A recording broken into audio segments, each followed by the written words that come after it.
Professora, a senhora acabou de dizer que é muito importante a gente definir e conhecer o que é bem, o que é mal.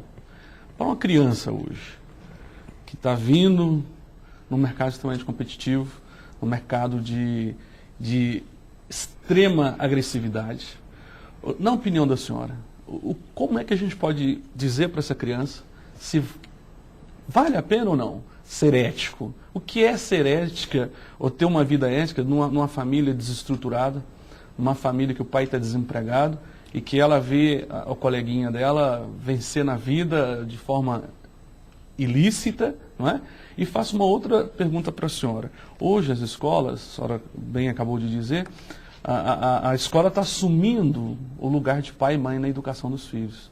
As mães, os pais estão encaminhando para as escolas, entregando essa responsabilidade.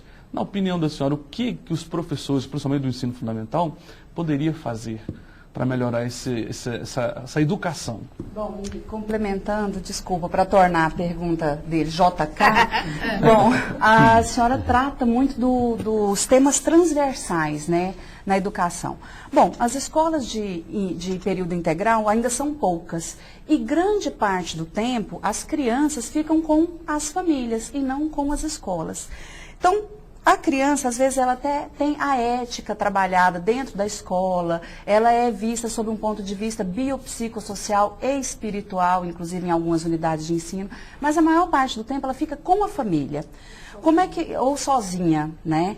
Como é que faz para trabalhar essa questão ética, às vezes numa criança que está num ambiente de violência, de desagregação familiar, né?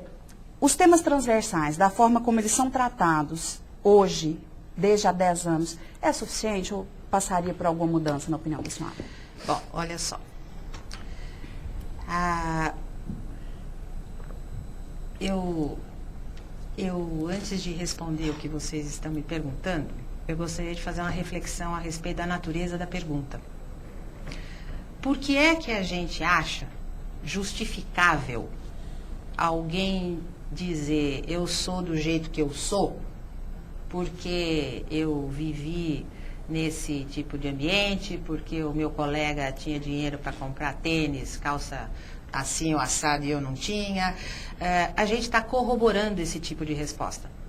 Então, essa é uma primeira providência. A gente deixar de achar normal que as pessoas se sintam absolutamente infelizes porque não têm acesso a bens de consumo. Então, essa é uma primeira questão muito importante, porque há muita política pública, inclusive, que confunde o conceito de cidadania com o conceito de consumidor. E a gente está se atrapalhando um pouco nessa perspectiva do que é ser bem-sucedido na vida, vinculando esta noção de ser bem-sucedido ao acesso a este conjunto de bens de consumo. E quem que é nesse caso? Então, este acesso aos bens de consumo, ele é relevante? Sem sombra de dúvida. Ele atende aos nossos anseios de sobrevivência. Então, desde que surgiu a humanidade, nós precisamos ter um abrigo, tá? Então, hoje, nós estamos aqui dentro de uma caverna muito bem equipada, com ar-condicionado, etc, etc. Mas a gente continua procurando isso. Um abrigo, um lugarzinho para morar. Alguma coisa para eu vestir, para me proteger do frio, da chuva, do sol. Tá? Uma forma de eu me locomover, de eu sair daqui e chegar lá, tá? Em vez de eu ir a pé ou de eu arrastar uma carroça, eu estou num ônibus ou um metrô, mas é o mesmo anseio de locomoção. Eu preciso comer alguma coisa, eu preciso respirar alguma coisa que garanta aí a minha sobrevivência. Bem-estar. Então nós estamos falando de atender aos anseios de sobrevivência desse ser humano, que são os mesmos desde que a vida se instalou no planeta. Não tem nenhuma novidade. E às vezes eu fico pasma de ver grandes lideranças do âmbito político, às vezes do âmbito empresarial, falando disso, temos que falar disso, temos. Mas não com o caráter excludente que a gente está tratando, como se a vida se resumisse a isso, tá? Então, o que a gente está chamando hoje de preparar um profissional? De preparar alguém que consiga atender a esse conjunto de anseios. Casa, comida, transporte, roupa lavada, tá? Tudo bem. É importante? É importante. Professora. Agora, um ser humano também precisa se sentir digno, também precisa se sentir feliz, também precisa se sentir reconhecido. E esses são os anseios da consciência humana, os anseios de transcendência. Mas o conceito que predomina é um conceito de fundo maniqueísta, ou seja, ou é o bem ou é o mal, não tem uma intermediação, não tem um meio termo para que as pessoas entendam que elas podem fugir dali, mas não necessariamente ficando aqui. Isso que eu queria saber. É porque, assim, aproveitando o gancho, porque saiu uma pesquisa essa semana na Isto É, falando sobre a questão da felicidade entre as classes econômicas.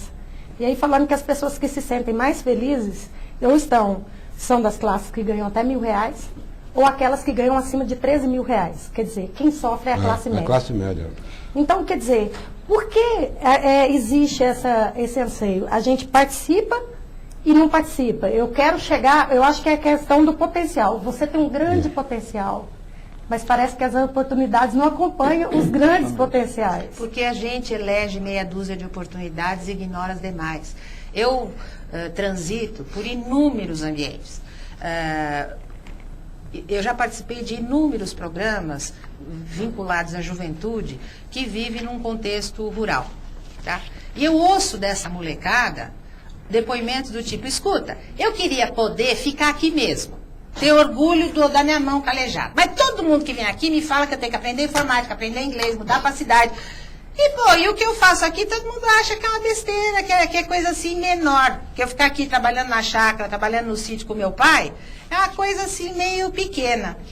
Então, o que está acontecendo? A gente elege esta meia dúzia de oportunidades, sai alardeando pelo mundo que elas são as únicas que te farão um ser humano bem-sucedido, feliz, afunila este conjunto de oportunidades, sabendo que não teremos lugar para todo mundo. Na opinião da senhora, professora. Professor Maurício, me permita que eu transfira a sua intervenção para o próximo bloco, que agora é a hora do comercial. A gente volta já já com roda de entrevista que conversa com a advogada, educadora e escritora Regina de Fátima Migliori. Agora.